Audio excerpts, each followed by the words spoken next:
চারের থেকে ছক্কা মারতেই যেন বেশি ওস্তাদ সাব্বির রহমান। ডিপিএল এর উদ্বোধনী দিনে আবারও সেটার প্রমাণ রাখলেন এই হার্ড হিটার ব্যাটার।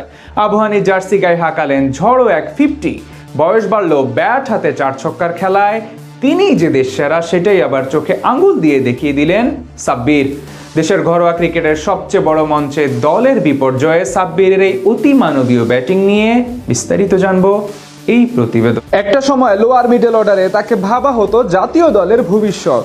ঘরোয়া ক্রিকেট থেকে শুরু করে জাতীয় দলের জার্সি গায়ে তার পারফরমেন্সে মুগ্ধ ছিল সবাই। নিজের খেলা সবশেষ ওয়ানডে সিরিজও পেয়েছিলেন হাফ সেঞ্চুরির দেখা। তবে সেই সাব্বিরকে এখন আর রাখা হয় না কোনো আলোচনায়। জাতীয় দলের ভাবনাতেও রাখা হয় না দেশের ক্রিকেটের সবচেয়ে বড় এই হার্ড হিটারকে।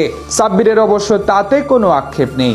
মুখে কোনো কথা না বললেও সাব্বিরের হয়ে তার ব্যাটই যেন কথা বলে। ঘরোয়া ক্রিকেটের প্রতি সিজনেই দেখা পান রানের। এবার ডিপিএল এর প্রথম দিনেও আবারও দেখা মিলল সাব্বির ঝড়ের। দল যখন বিপদের মুখে দাঁড়িয়ে তখন ঢাল হয়ে দাঁড়িয়েছেন এই তারকা।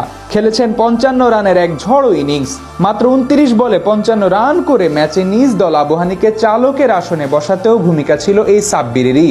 এদিন বসুন্ধরা স্পোর্টস কমপ্লেক্সে ডিপিএল এর উদ্বোধনী ম্যাচে মাঠে নামে আবহানী লিমিটেড ও ঢাকা লিওপার্ডস। তবে বৈরী আবহাওয়ার কারণে 50 ওভারের খেলা নামিয়ে আনা হয় 30 ওভারে। টসের এদিন আগে ব্যাট করতে হয় আবহানীকে।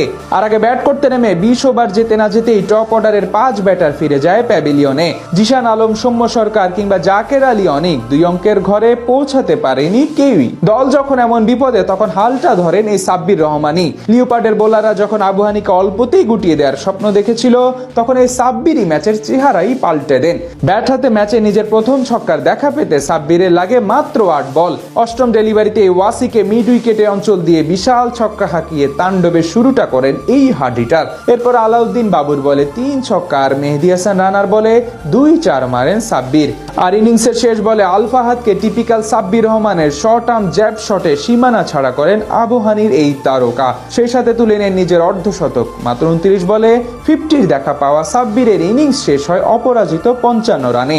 আর ইনিংসের 4-এর থেকে বেশি ছিল ছক্কার মারি। 2-4-এর পরিবর্তে সাব্বিরের ব্যাটে আসে এই দিন 5টি বিশাল ছক্কা। বয়সটা বাড়লেও খেলার ধরন এক চুলো হেরফের হয়নি, সেটাই যেন আবারও প্রমাণ করে দিলেন তারকা এই ব্যাটার। এদিকে 26 ওভারে আবহানীর রান যেখানে ছিল 130, সেখান থেকে পরের 4 ওভারে সাব্বিরের কল্যাণেই আবহানীর নামের পাশে যোগ হয় আরো 51 রান। ফলাফল নির্ধারিত ওভারের খেলা শেষে আবহানীর ইনিংস থামে 181 রানে, যার পুরো কৃতিত্বটাই পাবেন এই সাব্বিরই। প্রায় 7 বছর হতে চলল ওয়ানডে ফরম্যাটে দেখা মেলে না সাব্বিরের।